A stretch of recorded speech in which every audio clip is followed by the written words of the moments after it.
You ever notice how life stays the same no matter how many times you promise yourself things will be different?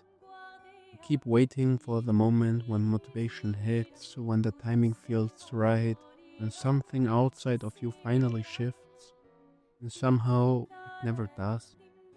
Nothing changes until you do.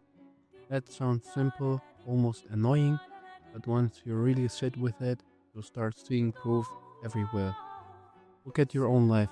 The parts you complain about most are usually the parts that haven't changed in a long time.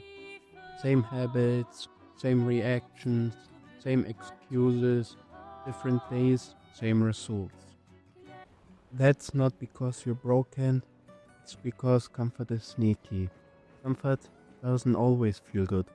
Sometimes it feels like stress you're used to, a job you don't like but understand, a routine that drains you but feels safe, a version of yourself you've outgrown but keep replaying because at least it's familiar. The brain would rather stick with familiar pain than risk unfamiliar effort, even when the effort could lead to something better. That's why people wait. Waiting feels responsible.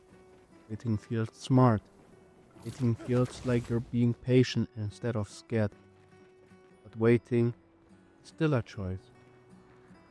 Think back to any real change you've made before. Not the ones you planned, the ones that actually stuck. You didn't change because everything lined up perfectly. You changed because something inside you hit a breaking point. There was a moment when you realized you couldn't keep pretending. Maybe it was embarrassment, maybe it was exhaustion, maybe it was watching the same year repeat itself one too many times. The outside world didn't magically shift first, you did. And that's the pattern nobody wants to accept. The world responds after you move, not before. Most people say they want change, but what they really want is permission. Permission to feel ready, permission to feel confident, permission to know it will work. That permission never comes. Confidence isn't a requirement for action, it's a result of action. Waiting to feel confident before starting is like waiting to feel strong before lifting weight. And the proof is everywhere.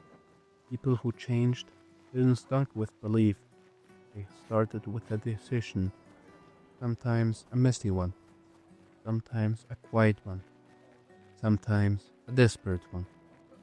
They stopped negotiating with themselves, because that's what keeps people stuck longer than anything else. Internal negotiations. I'll start next week, after things calm down, when I have more energy, when I feel more like myself. That voice sounds reasonable, but listen closely. It always pushes action into the future, never now. And the scary part? Time doesn't wait for you to feel ready. Months pass quietly, then years, then one day you realize you've been thinking about change longer than it would have taken to actually do it. Here's where it gets uncomfortable. Every result in your life is tied to something you repeatedly do or don't do. Not what you want, not what you intend, but you repeat. Energy follows habits. Confidence follows proof. Progress follows consistency. It's not motivational, it's mechanical. Change isn't blocked by lack of knowledge. Most people already know what they should be doing. They just don't like how it feels at first.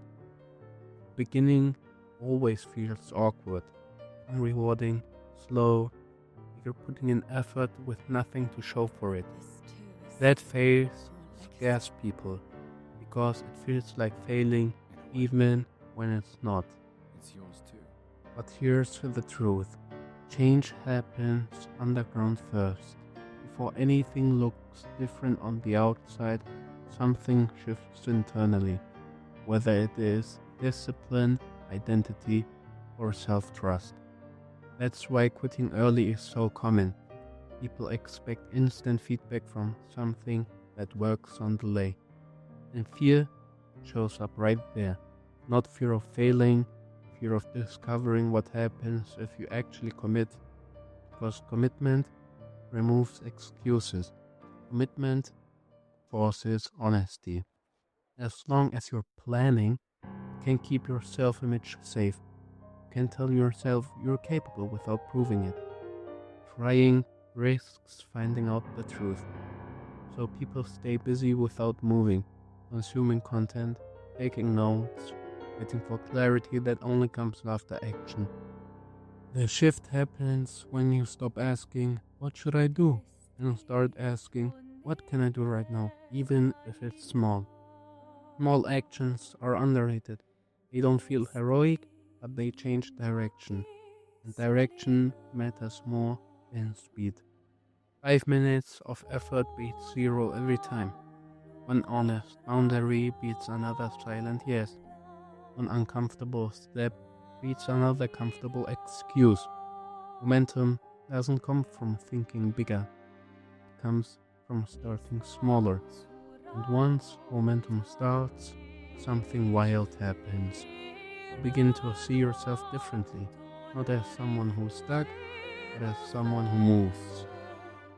That identity shift is powerful, because when you believe you're the kind of person who takes action, even imperfect action, your choices start lining up with that belief. That's when the outside finally responds. Opportunities feel closer, problems feel more manageable, confidence grows quietly, not from hype, but from proof. Proof that you can do hard things. Proof that discomfort doesn't kill you. Proof that waiting wasn't protecting you, it was delaying you. Nothing changes until you do isn't a threat, it's a reminder of control. You don't need to fix everything. You don't need a full plan. You don't need permission. You just need to interrupt the pattern once. Because once you do, even a little, the story you've been telling yourself starts to crack. And through the crack, something better gets in.